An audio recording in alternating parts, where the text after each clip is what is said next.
Today on the E31 S85 behind me, we're going to be wiring up the accelerator pedal.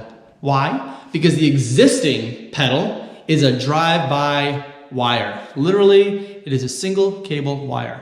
We're going to be replacing that with 6 wires.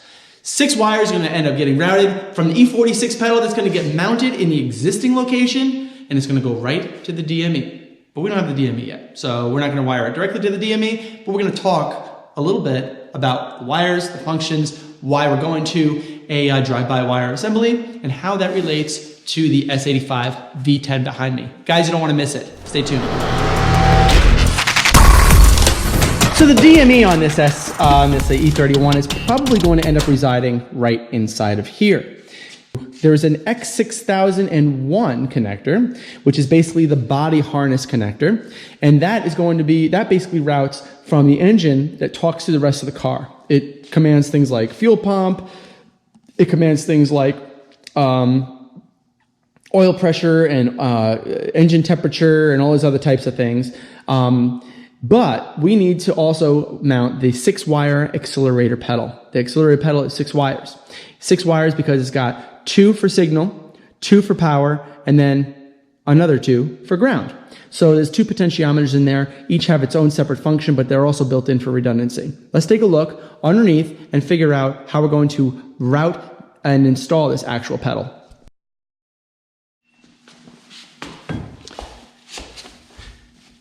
Doing the E46 drive-by-wire pedal retrofit assembly is actually very, very common for swap cars. I've actually done it about 4 or 5 times now. I've done it on E30 S62, E31 S54, E36 M3. I've done it on, I'm doing it on this. I'm going to do it on the other N54 swap that I got. So here is what you need. You need enough 6 wires worth of cable to go from the pedal all the way over to the passenger compartment where the DME is going to end up getting mounted. Okay, very important. You need 6 pins.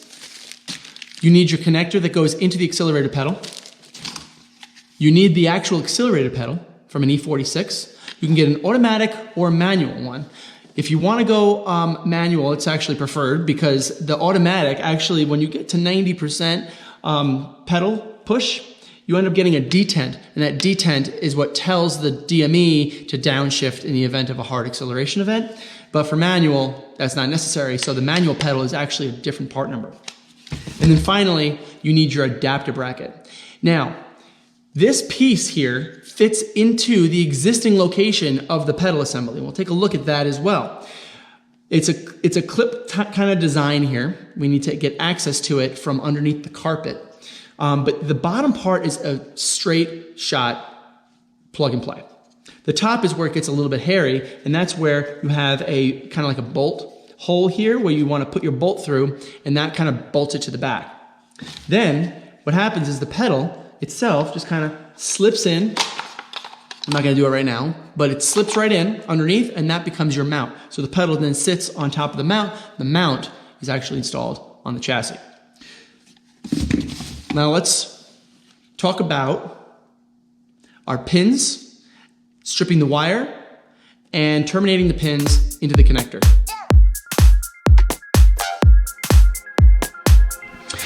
All right, I got my 6 wires kind of clamped down here for ease. I have, the way that I color coded these wires is that I've got my orange and my blue are my 2 signal wires. My red and my pink are kind of like my 2 powers, and then my brown and black are obviously for the 2 grounds. So I have my 6 pins. I have my, this is my wire stripper. This is actually a really handy wire stripper, and it takes care of various different gauges. It easily strips without hurting yourself or you know, ruining the copper or taking any of the strands out of the wire. These are 20 gauge wires, so I'm going to easily just go like this. 20 gauge. Done. Ooh, sorry. Right there. Done. It's 1, 2. The power and grounds are a little thicker. I think they're 16 or, yeah, I think they're more like 16. Actually, it's just a thicker insulation, but do that. That. Get the other power and grounds. Last one.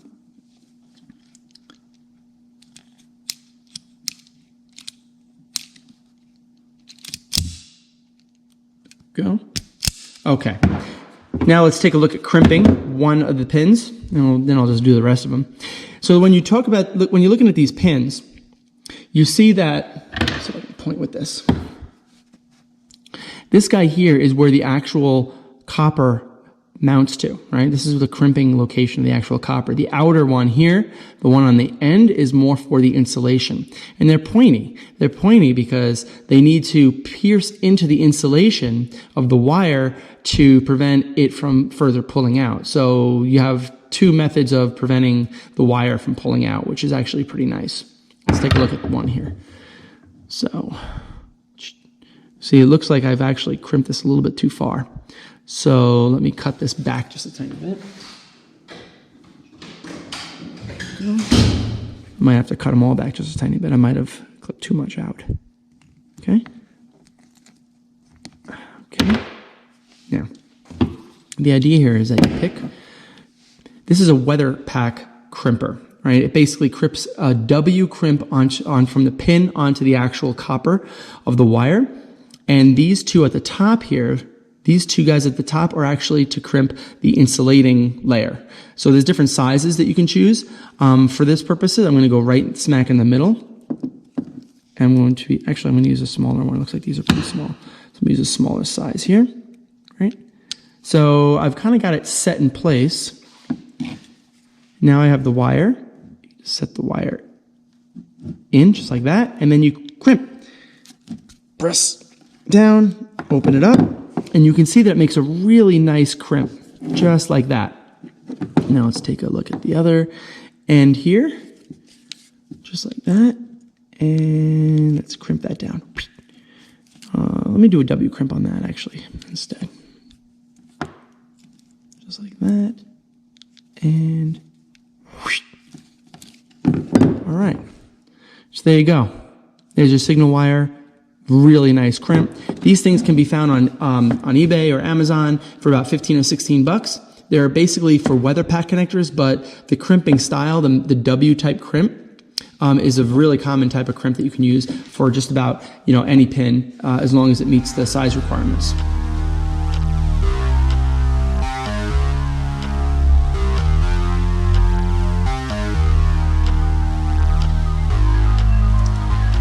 Now that we have all 6 pins crimped, we have to insert them into this connector.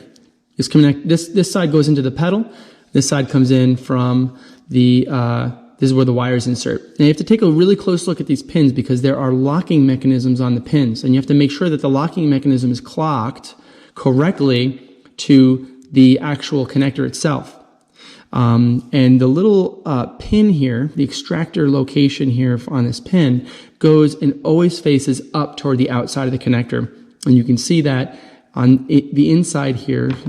I can't point to it, but on the inside you'll see the pin is kind of coming through a little bit. I don't want to totally insert it yet because I'm not sure if that's the right pin.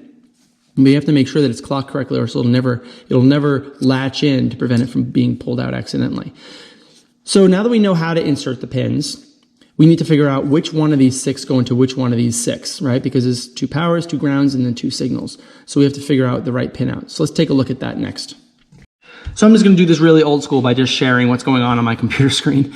This is the new TIS.info. You can see a lot of this information and screenshots in my E36 and E30 N54 wiring guides. But today we're going to take a look at the 5 Series E60. You click on that, you scroll down, E60, the M5 sedan. We want to go to wiring diagrams and functional description. Go to powertrain. Then you go to engine electronics because we're dealing with the MS S65. And now this is basically everything that's involved with the engine schematics. Go down to pedal mechanism.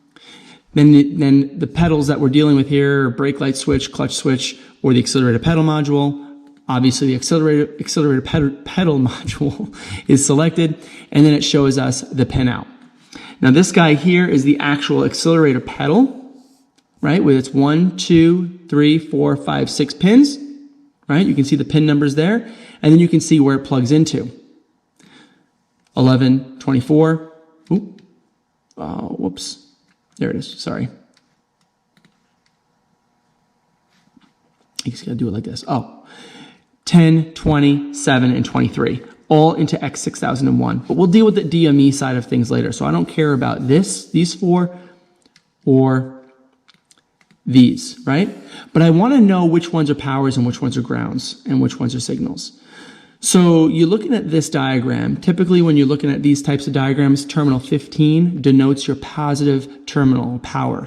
So I know that 5 and 3 are my two powers, right? Then you're scrolling down here and you see terminal 31. Terminal 31s are typically your grounds. But I'm not sure exactly which one's grounds because they're all the same. So what are the context clues can I use to gather which one's a ground and which one's not? Well, I see a brown with a green stripe, white with a green stripe, white with a blue stripe, brown with a blue stripe. So there's a brown there and a brown there. So I'm going to take a guess and say that these two outer ones, 1 and 2, are your grounds. And that the white with the green and white with the blue are your signals. Taking a look closer, I see M, FWG1, A, FWG1, A, FWG2, and M, FWG2. M means ground, right? A is your input. A means input. And then U's are your powers. So you can see that there's a power for FG1, right? You see that there's a input for FG1, and then there's a ground for FG1. So I'm going to venture to guess that this wire, and this wire are all part of one potentiometer, and that these three are for the other potentiometer. This is your power, this is your ground, and that's your signal. Power, ground, signal. So your two signals are right in the middle there. All right, so let's wire it up right now. So your pin numbers are denoted on not only the front of the connector, but also on the back of the connector, on the black part. I don't know if you can really see that. So we have our powers, which are our red and our pink. So our powers are going to be 5 and 3. So we're going to put it into 5 and 3. So this is 5 right here.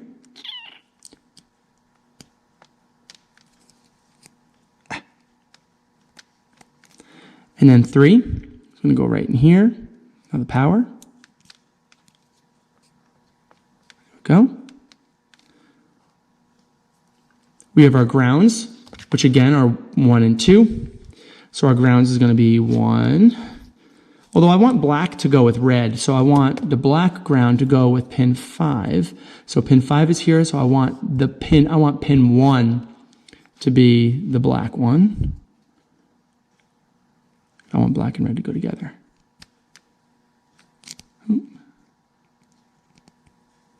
There we go. And then the other ground is your brown, and that's going to be pin 2, right? Okay. And then the last two wire numbers are 6 and 4. So 6 is going to be, actually it doesn't even matter. I just know that 6 and 4 are the last two, and 6 and 4 are the only two signals here, so I'm just going to put them in. It doesn't really need to conform to any type of, as long as you wire it up and you document what you do, it doesn't really matter. Okay, there's that. And your orange is going to go right in there just like that. Okay, all the wires are in, and we're good. Now let's take a look and see how this thing connects in, because when this thing is actually installed in the car, the frame rail, oops, sorry, let me widen that out. The frame rail is actually like right alongside of it, so it's going to be really difficult to access that connector. But let's just see exactly how it connects. Go like that. No, the other way. Yeah, the other way. Just like that. Let's see if we can hear it snap.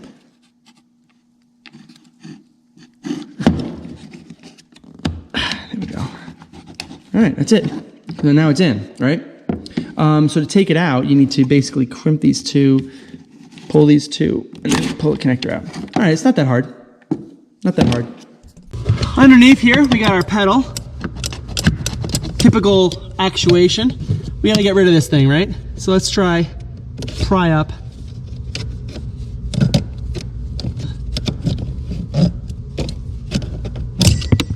Good.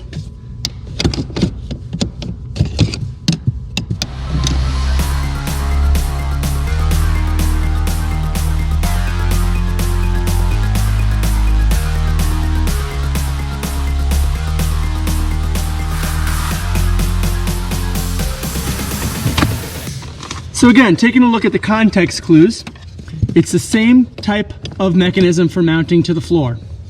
So it's this basic thing that slips over the metal that's located and welded to the floor. And we need to get a screwdriver or something to pry underneath it and push these tabs in. So let's take a look and see where those would be. Probably right there. Yep, I can see it. Let's get this up.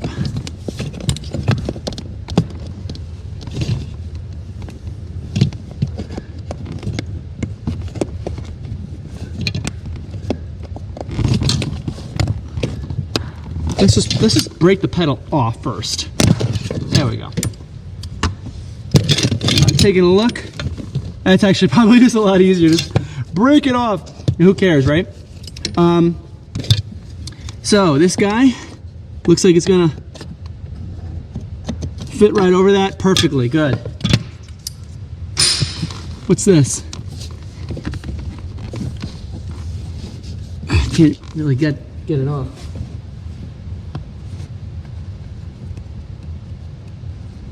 I don't know what that is. Let's see what I can do about that. All right, let's take a look. Looks like this guy is gonna fit really nicely in there. It's gonna be a stock fit, no modification down there. Up here, it looks like there's a hole for an M8 125, which is a very, very common thread. In fact, let's see if I can just screw it in. Let's see, where are you? It's up there. See? Fits nicely in there. Let's take a look. Oh, it's gonna be perfect. It's gonna be perfect. Unscrew that. So if I were to just install this, and I don't really want to because these are really a pain in the ass to remove, so I'm actually not going to install it completely, but I did want to get it installed at least that much. And then let's see if this bolt is actually long enough. Is it?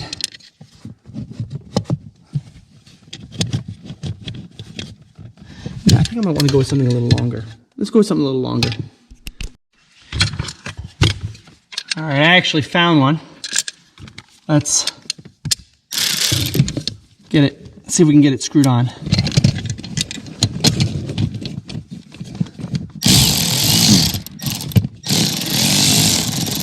Looks like it's going in pretty nice.